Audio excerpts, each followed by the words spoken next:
Hi guys welcome back to my channel. இன்றைக்கி நாங்கள் ஒரு மேரேஜ் ஃபங்க்ஷனுக்கு போயிருந்தோம். என்னோடய ஃப்ரெண்டோட சிஸ்டர் கல்யாணத்துக்கு.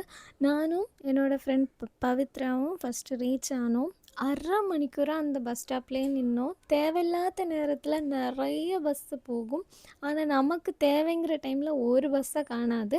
அடுத்தது என் ஃப்ரெண்டு பார்கவியும் ஜாயின்ட் ஆனால் கொஞ்சம் நேரம் கழித்து ஒரு மினி பஸ் வந்திருந்து அதில் ஏறி லான்ஸ் மேரேஜ் ஹாலுக்கு ரீச் ஆனோம். ஃப்ரெண்ட்லேயே வந்து வெல்கம் டீ, வெல்கம் ட்ரிங்க் வச்சுருந்தாங்க.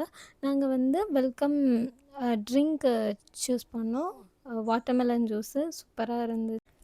அப்புறமாட்டு எங்களுக்குள்ளாடி என்னென்னா, இதுக்கப்புறம் சாப்பிட்ணும்ல, இப்போவே நம்ம ஜூஸ் குடித்தா வயிறு நிறைஞ்சிருமோன்னு நினச்சோம். பட் ஆனால் வந்து உள்ளே போய் ஃப்ரெண்ட்ஸுக்கிட்ட எல்லாம் பேசி எடுத்து அதுக்கே உள்ள நேரம் ஃபுல்லாக ஆயாச்சு.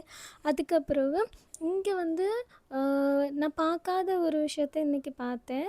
விச் இஸ் அந்த செலிப்ரிட்டிஸு அவங்களுக்கெல்லாம் வந்து தோரணம் வச்செல்லாம் கூட்டிகிட்டு போவாங்கள்ல, அதே மாதிரி இங்கேயும் பொண்ணை வந்து அந்த தோரணம் வச்சு அழகாக கூட்டிகிட்டு போனாங்க. எனக்கு அது டிஃப்ரெண்ட்டாக ஃபீல் ஆச்சு. ஸோ அதை நான் பேன்னு பார்த்துட்ருந்தேன். அதுக்கப்புறம் சாப்பிட்ற இடத்துக்கு போயாச்சு. அங்கே வந்து பிரியாணி, மட்டன் பிரியாணி. ஸோ நான் குஸ்கா மட்டும் சூஸ் பண்ணியிருந்தேன். சீரியஸாக சூப்பராக இருந்துச்சு. நான் கூடிய சீக்கிரத்தில் மட்டன் சாப்பிட்டு பழகணும்னு இருக்கேன். சரி பார்ப்போம். அடுத்தது சிக்கனில் அது ஏதோ ஒரு கறி, எனக்கு பேர் தெரியல. அப்புறம் ரைத்தா என் ஃப்ரெண்டுகிட்ட கொஞ்சம் எக்ஸ்ட்ராவே வைக்க சொல்லியிருந்தேன். எனக்கு நல்லா பிடிக்கும். ஸோ நல்லா என்ஜாய் பண்ணி சாப்பிட்டேன். இன்றைக்கி தான் நான் ஃபுல்லாக சாப்பிட்ருக்கேன். எனக்கு நல்லா பிடிச்சிருந்துச்சு இன்றைக்கி சாப்பாடு. அதுக்கப்புறம் ஐஸ்கிரீம் வாங்கலான்னு நினச்சோம். அதுக்கப்புறம் ஃபோட்டோ எடுக்க போயிட்டோம். ஸோ ஃபோட்டோலாம் எடுத்துகிட்டு ரிட்டன் வந்து ஐஸ்கிரீம் எக்ஸ்ட்ராவே நான் கேட்டு வாங்கி சாப்பிட்டேன். அதுக்கப்புறம் இந்த கேரட் அல்வா இது ரொம்ப டிஃப்ரெண்ட்டாக இருந்தது. என்னென்னா வந்து நட்ஸு நிறைய போட்டிருந்தாங்க. ப்ளஸ் வந்து அந்த பம்ப்கின் சீடு அதெல்லாம் அழகாக நிறைய போட்டிருந்துச்சு.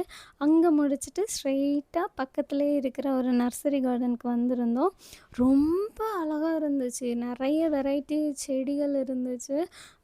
ரேட்டு அப்படின்னு பார்த்தா கம்பேர் பண்ண முடியாது. சில செடிக்கு சூப்பராக இருந்துச்சு, கம்ஃபர்டபுளான ரேட்டாக இருந்துச்சு.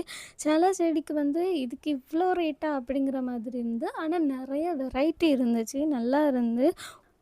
உங்கள் யாருக்காவது போய் செக் பண்ணணுன்னா மறக்காமல் போய் செக் பண்ணுங்கள். டெரிக் பிஷப் சர்ச் பக்கத்தில் தான் இருக்குது. And stay tune with me. Don't forget to subscribe my